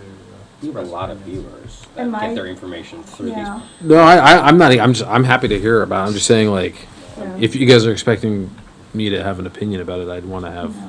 No, some we're sort not. of I'm just saying presentation that that's about it. one area of Yeah, concern. it's probably my only We're- area. We're talking about putting a second turf field in, but there's no lights currently on the plan. That would be, That needs why to would be you have a done. turf field that could be used 24 hours Practice without field. lights? Because it's cheaper. I know. I mean, I'm just saying that there's a lot of just little, telling you the there's a lot of answer. little small things like that. We will have a say eventually because there will have to be a site plan. Right, but presumably in the site plan, we're not going to be like swap out that black box for a fly. Well, we could do a lot of things outside plan. But if we are, I'd love to have a lot more information. Yeah. Yeah, I think that there's a lot of things going on with it, but the one area that I am concerned about it because it's so tied with the International Baccalaureate curriculum. And that's just fairly new to our schools, and I think it's extremely important. And we have so many students in that, and I see that extracurricular activities, and you know I'm a sports nut, so you know where I stand on that. But this is why I've been going into those meetings more and Well, I think the other thing is that theater is used, or auditorium is used by a lot of community uses, and they're a good like sometimes like 80% of the people currently using it will no longer be able to use it if they want to use their sets, because they won't be able to use their drop-down sets. So like, we have a local ballet company that does Nutcracker, they won't be able to do it there unless they're willing to totally redo their sets and come up with a different way of doing it. So we will potentially we'll be without a theater in the city that's capable of doing a full production. But the theater we Yeah, I was have just won't gonna leak. Say, in terms of The theater we have right now doesn't leak. Yes, Mr. Stevens? Yeah, in terms of the performance of the building, I think the news might be a little better there. The project team is holding firm to producing a building that will achieve LEED Gold, and there's a financial incentive to even achieve LEED Platinum. So it's kind of interesting. They still have very firm plans to install a ground source geothermal heat pump system. Right. And also deliver a building that will be net zero ready. All three of those will combine to produce a building that will have much lower operating costs in terms of utility bills than the current school. So it's going to go from energy use intensity from 95, that's the current school, down to 22. That's the order of magnitude that the improvement should. And then 22 could be made up by the solar. Well, you could eventually offset that to be zero. Yeah. And also the security features are very, very good. They have changed to one big major change within the building of putting in a central spine staircase that I just hope that there's enough other staircases off to the side to, accommodate for 5 floors and everything. But the security aspects of it are very, very good. And a lot of just a lot of thought going into it. Still no word, I asked about materials, still no word about materials or finishes, which again, that's when we get to a lot of my favorite thing, value engineering. Ugh. Well, I thank you all for going. It is not a requirement of being on the planning commission, but you 3 are taking the time out of your Well, I think you got your some days. passionate people. You're very passionate. I appreciate that the planning commission has huge representation just That's as my life participants. up there. So thank you very much. There is another public meeting on Wednesday that's not PTA. It's PTA. It's That should well, be it's part of a interesting. PTA, but they're going to This do Wednesday. They're going to do the same presentation. If anyone, I know you have to go to a PTA meeting and see it, but they are going to do the same presentation. Okay. Due to sort of confidentiality, I'm not going to talk about the Economic Development Committee, but that has been hard at work and progressing nicely. It met several times last week, so that's all I'm going to say about it, but people are hard at work and making progress. That is a lot of work. What's That's a lot of the, work. can you share what the next milestone, like date-wise, is? Where something on there? Not because it's not confidential, You don't because it's know. not known Okay. at this point. There's still discussions with the applicants, and the date Because we is do not have like certain. some hard deadlines coming Wait, up. so- everybody's aware of those. Okay. I don't have like an official date now that we finished this past week. But it will be, let me just say, in the next 4 to 5 weeks, but that's a guess. But it's soon. But people are hard at work on that. And I think it's interesting, Wyatt did a part of that presentation, and he showed some diagrams of the two offers, the two proposals we have. And so that presentation is probably up on a website the school board has, if anyone wants to see Right, it. it's up So you there. get a feel for what the two proposals look like. And it was interesting that he also announced that the Rushmark one, the Rushmark hit, had also gone to Virginia Tech to see if they Right. could throw that property in as well. So that was kind of an interesting thing. Maybe to one of find them will build a full-featured theater. Yeah, who knows? Well, But the I other wouldn't thing have that them do happened it on unless it's Saturday, profitable. we had a lot of grand openings. We had the STEM tree opening up in the corner, that's available for K through 12 students for extra. That was the old Doodle Hopper. Yeah, Yeah. right. Then we had the Pavilion. meal open Yeah. in the Kensington building. That is a beautiful space, a beautiful space. And so they had their the art gallery open, plus the cafe opening, and it's the symbiotic relationship that we kind of hope for is really working. You know, there's the art classes for the people who live upstairs, and then on Mondays they close down for what's called a memory cafe for the Alzheimer's patients to come down with their family and go out. That day, on the Saturday, there were 3 or 4 people that I know who have spouses living there, and they were having breakfast or having a snack downstairs at a different setting. And of course, you know, they can eat upstairs also, but it's totally filled. Yeah, it was a really nice the opening. spaces between the art space and the Famille Cafe are gorgeous. Beautiful, polished concrete. Yeah, and Familia, It's comfy and cozy. yeah, but it's just gonna be a breakfast and lunch place Yeah. too, and so they have coffees and pastries and all that stuff. But it was a really nice opening, and they had a It's band. wonderful. Yeah, and there was definitely a lot of Kensington people down there. Yeah, yeah.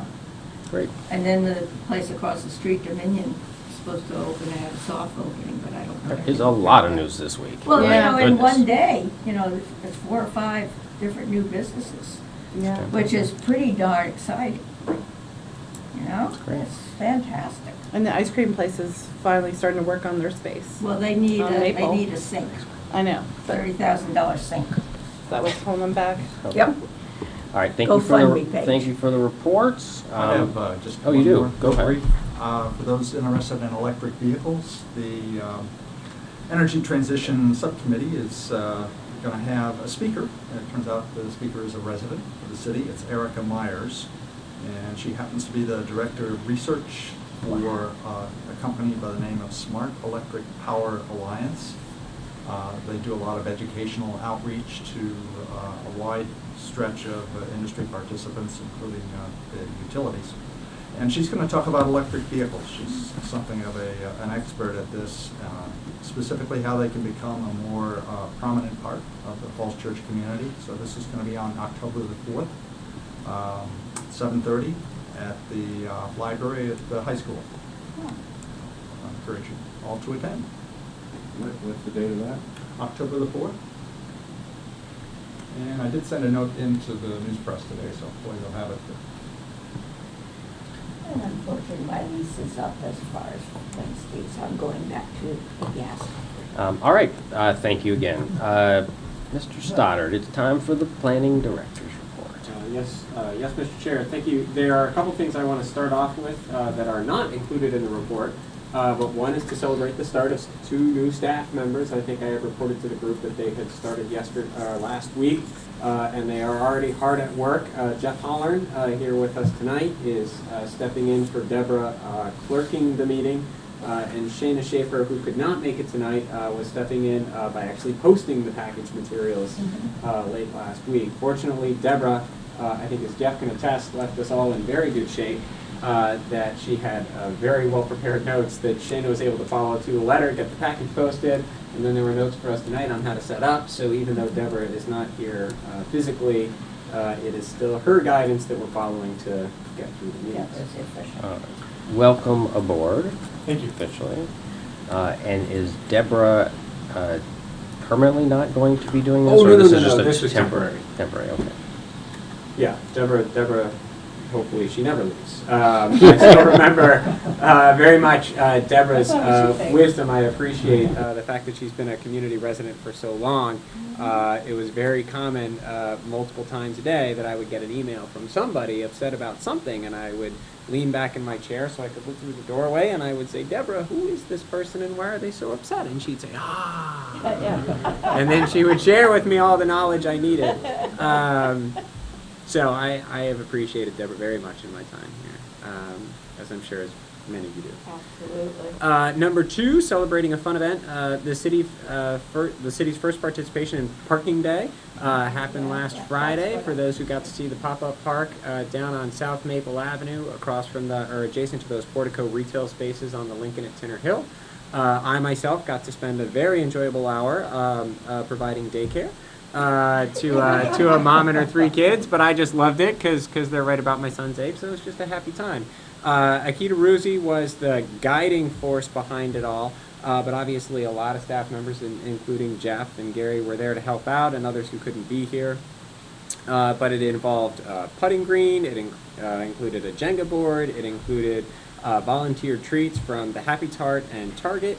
It also included an extensive set of plantings. It's amazing what you can fit. A parking space is about 20 feet by 8 feet, so it's about 160 square feet, and you'd be surprised at just how much you can fit. We had a shade tent provided by Rec and Parks, which helped a lot during the rain. We had patio furniture out there, so it was really just a lovely time. All the plantings will be reused. I understand Jeremy Edwards, the city's green space manager, is going to be reusing those plantings throughout the city, so those aren't going to waste. Number 3, I don't think it's included in your packets, but I do want everyone to sharpen their planning commission pencils. The agenda is going to get busy in the end of the calendar year. Interestingly, as I say, it's going to get busy. We don't actually have anything on the agenda for next week, but following that, then there's it looks like what's in the works is a joint work session on the high school for October 15th with the AAB and the Tree Commission. This would be a work session prior to submission, but the idea is to get input from stakeholder groups prior to the submission, and then they'd be coming in with a submission probably in November. Let's see, also business on the agenda. The rezoning for the 10-acre site, I should say the entire 36 acres up at the West Falls Church area, West End, will be coming through for a map amendment from currently R1A to B2. This would be a follow-up action to the previous text amendment that the Planning Commission saw and made recommendation on. That is scheduled for first reading with Council October 9. It would come to the Planning Commission on November 5, and then second reading would be November 13. And of course, the rezoning is designed to keep pace with the RFP process. Also, business on the agenda. There will be a report on demographics trends in the city. The city contracted with Lisa Sturdivant and Associates to do a demographic trends report on the city, and this would be the kickoff to get into an updated demographics chapter of the city's comprehensive plan.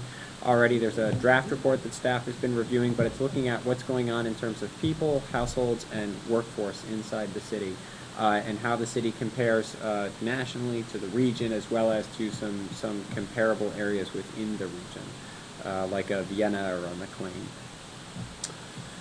The ULI TAP is still on schedule for November 14 and 15, and then several speaker series along the way, looking to get a speaker series presentation on housing.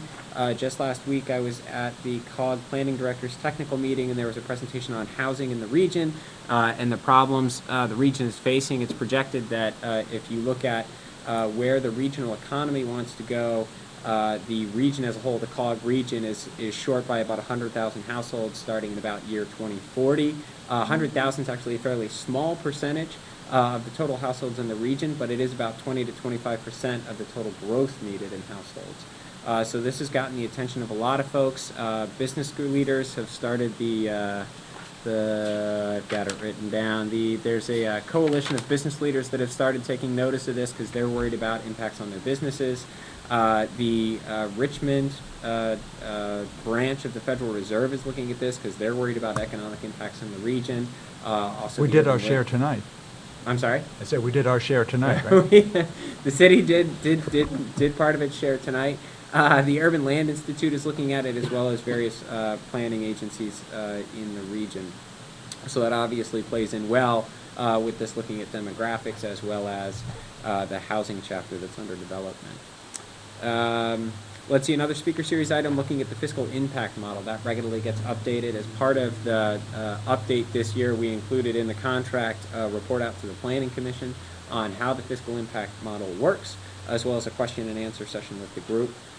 We, of course, have the opportunity to make that joint with other groups that would be interested in it. But the idea behind going to the Planning Commission is, one, you all see this model a lot, probably get asked a lot of questions by community members. You've also probably got a lot of good questions for the consultants, and it's recorded, so we can add it to our online planners library. I would be interested in seeing in this presentation, I'm very excited about it, I'd be interested in seeing how it retrospectively predicted some of the developments that we've approved. So what did it say prior to our approval, what the impact would be, and then to see how it did in predicting that. I mean, I know they're going to cover lots of topics, but that's something I'm particularly interested in. Yep. Yeah, we can try to get a handle on that. I know some of that would involve getting sensitive tax roll information, and so we'd have to look at how we could report Okay. that. A couple of things I'd like to see is an update on what exactly has been done with the parking, striping, and everything up on Maple in that whole area, because there's still a lot of questions coming from the public and everything, and just the fact that we need to get information out about other parking possibilities and everything like that. There's so much available, but they just don't know where to go for it. And the other thing is are we going to put on the agenda the affordable housing? Because that was sent out by council to all boards and commissions. Yeah, so I think what you're referring to is the draft affordable housing Right, policy that was right. referred out. We were looking at putting that on the agenda in early October, so we'll have to take a look at getting that out to Yeah, the because commission then it as has to well. be reported back to council for passage. A lot of concerns there. And when it comes out, also the report's got a lot of information in it.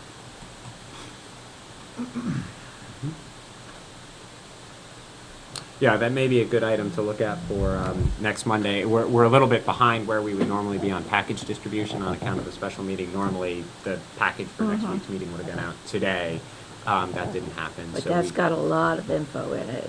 It's 16 pages or something. Yeah, and so we can look at whether next week makes sense or the following meeting on the 15th. Let's see, also looking at trying to line up a speaker series on housing, so it might be good to double up on that night.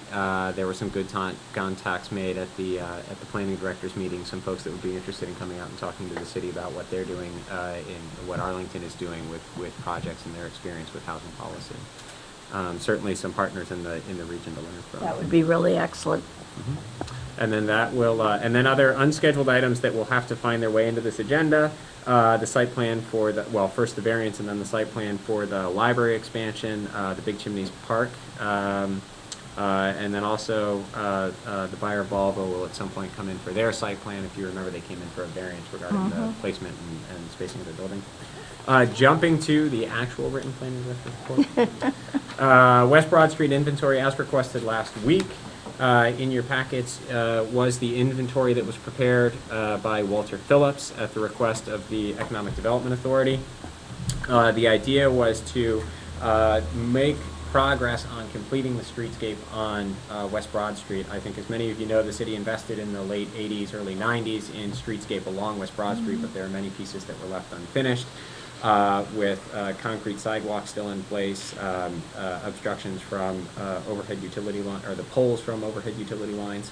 And so the EDA made progress by expending EDA funds to contract with Walter Phillips, and get a survey of what is out there. And then the summary showed what was there in terms of lineal feet of concrete sidewalk that had to be moved, as well as an accounting for how many utility poles would have to be relocated. And that information was provided to the EDA. I think a good connection to the Planning Commission here that we're coming up in the end of the calendar year, which means we're heading into the CIP season again. So certainly it would be within the Planning Commission's purview to request that an item to complete those items be budgeted and planned. Also at the request of the Planning Commission, the memo that the Economic Development Authority is working on regarding fall 2018 improvements in pursuit of the Park Avenue Great Streets vision. Right. It was a fairly short piece. I think it was 2 pages or 1 page front and back, depending on how you set up your printer. But the recommendation from the EDA is for to expend $240,000 that are already budgeted in the FY19 capital program. So these are dollars that are available now to be spent, and it was a focus on the 200 block of Park Avenue. As the Planning Commission may remember, you all have seen reports in the past about great streets and great streets along Park Avenue specifically. And the intention here is to use great streets for what they are. They're the connecting pieces that tie together different pieces of development, whether they're public or private, within the public realm. And so there's a map included that shows a modest set of improvements that would make a big impact. That the yellow circles represent investments already underway: City Hall, Library, Northside Social, the Downtown Park, and the Broad Washington Those project. are big circles. Some of them are big circles, and that's the point, that some of these things are multi-million-dollar projects. City Hall, $13 to $18 million. The library, similar amount. Northside Social, I think, was somewhere between 3 and 8. Yeah. That it was an old building that needed a lot of work. Yeah. And so these sidewalks, the idea of taking the 5-foot sidewalk that's concrete, turning that into a 6-foot brick sidewalk, installing a City Hall plaza. That's actually not a new idea. That was actually developed in the 60s. It's just an idea that keeps getting reinvented every time someone looks at it. That actually plays well on the idea of the lawn chairs that were put out as a tactical urbanism effort a couple years ago. Some of the most used chairs that I've ever seen in a city park space. And then an information kiosk talking about how do folks find businesses, where can they park, obviously not at a scale of someone driving, but someone who's on foot might say, I could have parked here, there. They're or the planning other on place. using the design of the bus stops. Yes, that's what's being looked at, is that idea that the bus stops seem to be well received. We already know who makes them. We can order one in a similar size, and we can put it in. That's my question. It's not an actual bus stop. We're just using that. Correct. And so that would be Beautiful. at Maple and Park in that little Yes. area. Mhm. Then there was some thinking of doing something over in that little hunk of space that we own in front of the State Theater. Yes. Yep. Yeah, that as well was an idea that was being considered. So that is the Park Avenue project. I think that picked up some traction with a couple of the folks that were in the audience. And so there is an ongoing conversation about whether this is something that should be moved forward this fall, or what is the earliest that it could be moved forward. Paul, there's another thing I'd like to request, or whenever we know it.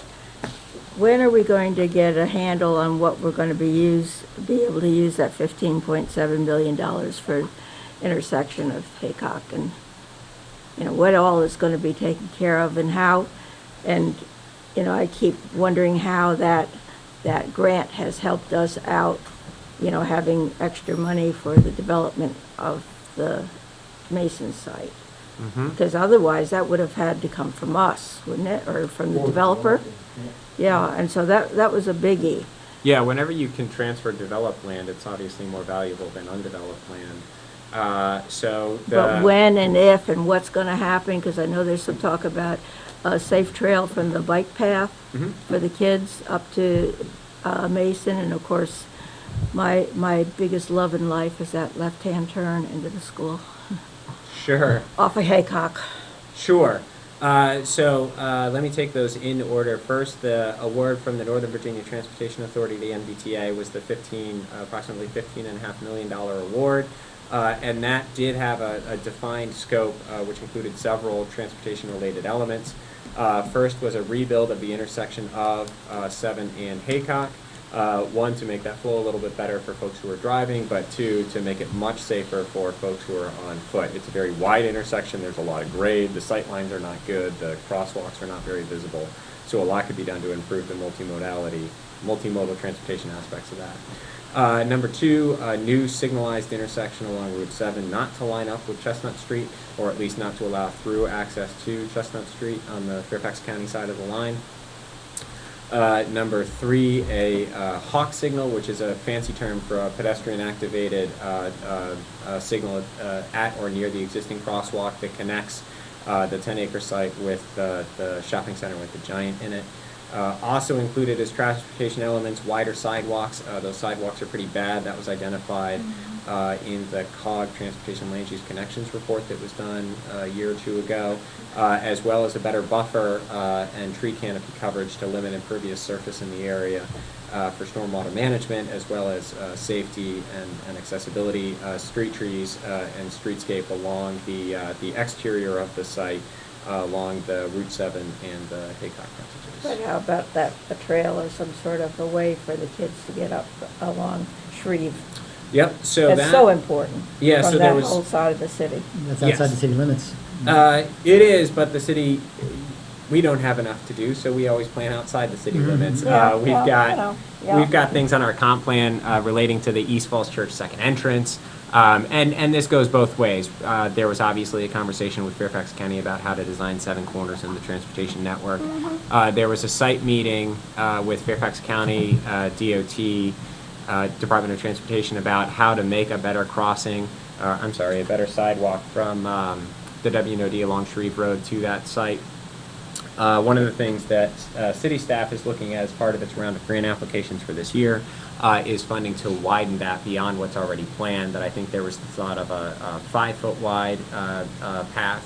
I think city staff is thinking about something much grander with a full 6 feet for mature canopy trees in the future, as well as a 10-foot, at least a 10-foot wide path to allow for two-way traffic, especially when folks may be on bikes. I had heard that VDOT was closing was extending the median on 7 to prevent any left turns out or into Chestnut Street. Yeah, there's a public hearing coming up. I heard that on good authority. That's yeah, going to happen. Ooh.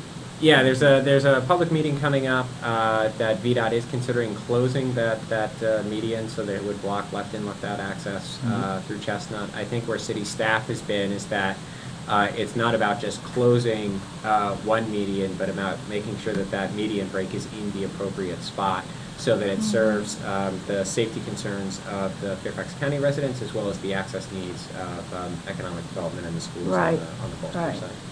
The grant money won't be available till 2021? That's by design. The NBTA likes to see their money get spent, which is not unlike other organizations. No one wants to hand money over and then see it sit in an account. And so there is a stipulation that I think from the time you receive NBTA funds, a clock starts ticking about how soon you have to start drawing it down. But you have flexibility in when you request the funds become available. So the grant application stipulated 2021 because that lines up with the design years of the 10-acre site. Right, right. With everything we're doing up there, we've got to improve the safety. Mm-hmm. Absolutely. I just thought it was There's- important, yeah. as you're describing all these great things, that it's going to be a few years before those. Yes, happen. that is a trap I fall into. I talk about the future as though it's the present. But you're right that some of these things are Right. several years away. Thank you for. Does that money have anything to do with all the big electrical stuff up there being moved? Or is that Big developer? electrical stuff. You know, all Overhead the, wires and all the big, undergrounding electric wires. they've got in the three street. large, what's the word for it? Utility poles? Transformers? Transformers, thank you. Okay. You lost that. I wasn't sure what you were talking about. There is money included in there are line items included in the grant application for relocating the utilities. They're most likely to be relocated underground. Yeah. That's the only space left in an urban environment, which is not without complications. Yep.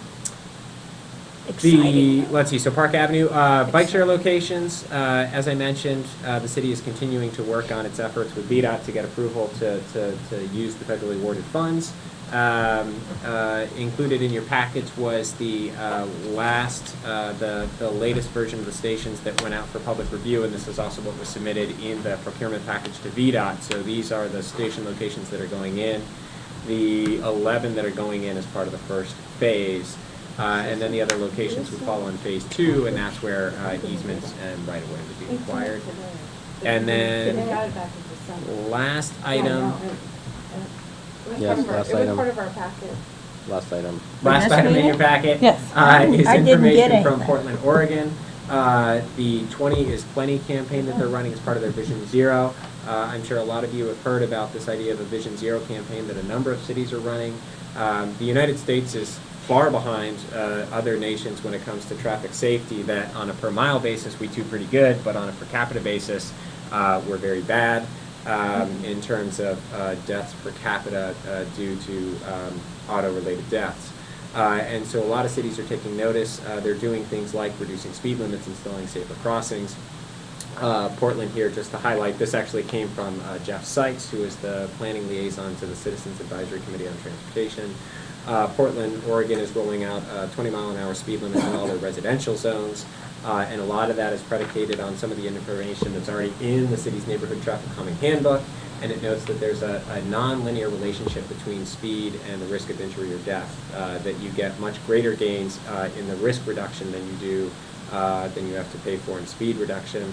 They also provide a couple things that say that in terms of delay, it's a delay of only a few seconds to reduce your travel speed from 25 to 20. I mean, who sets the speed limits in the city? Isn't the city like transportation department engineer? Who actually has say over, or is the city council to pass an ordinance? I mean, No, the city, change speed limits? the city by charter is empowered to set speed limits, and I, like all powers administratively, that starts with the city manager and then it rolls down to the director of public works. And so the city with an appropriate, and the city attorney had researched this previously, that with an appropriate study, the city is empowered to reduce the speed limit below 25.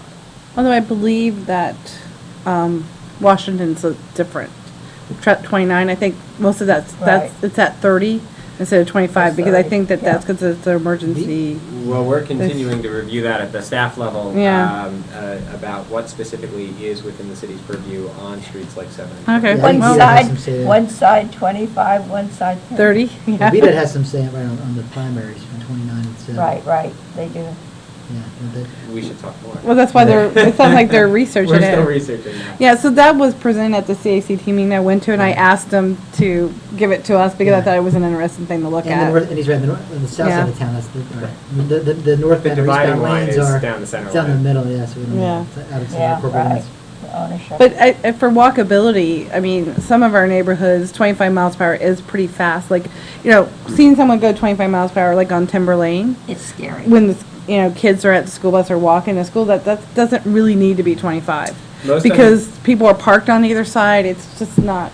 Most other jurisdictions in the region that I've seen use 50-mile-an-hour zones in the vicinity of their schools, especially when kids are coming in. It really comes down to design. I mean, most people, I think, they drive, especially in the neighborhood streets, they kind of drive what the streets will allow, So if there's on-street parking or other things, it comes down to human nature, people will drive. So you could put a sign up saying 20, 25. I mean, there aren't that many speed limit signs. People just assume that it's 25 on a residential street, but they'll drive faster or slower depending on conditions. So I think, whether it's the soft kind of traffic calming or other things that, we got to look at. I mean, having a campaign to sign it to 20, I think could be, maybe it's an inexpensive way to try to make some difference, but a lot of it comes down to creating that, that character on the street. People, I think, I don't know if the signs is really going to change people's behavior too much. But anyway. Well, definitely on Maple now we have parking on it, people are slower. Yeah. Because you can actually come out of the side parking lots and not be hit as easily. Parking makes a huge difference. Right. Yeah. Naturally slow down. Because that was a super fast little block. There's a lot of streets are parking on both sides, and so you just literally have to pull over to let another car through too, particularly over in Winter Hill and Cherry Hill. It's just really, then I also think we have a upswing and hit and runs. Yeah. All right. Thank you very much. Yeah, just wondering, I mean, I don't. Yeah, it really Take a look. Next time we have on here is correspondence. I'm not sure what. This is just a section we've added in the agenda to make sure we've got a holding space for any letters that come into the Planning Commission or correspondence that the Planning Commission sends, just to make sure that our group has. Okay. All right. Well, we have no correspondence. Well, it could be. All right. We're adjourned.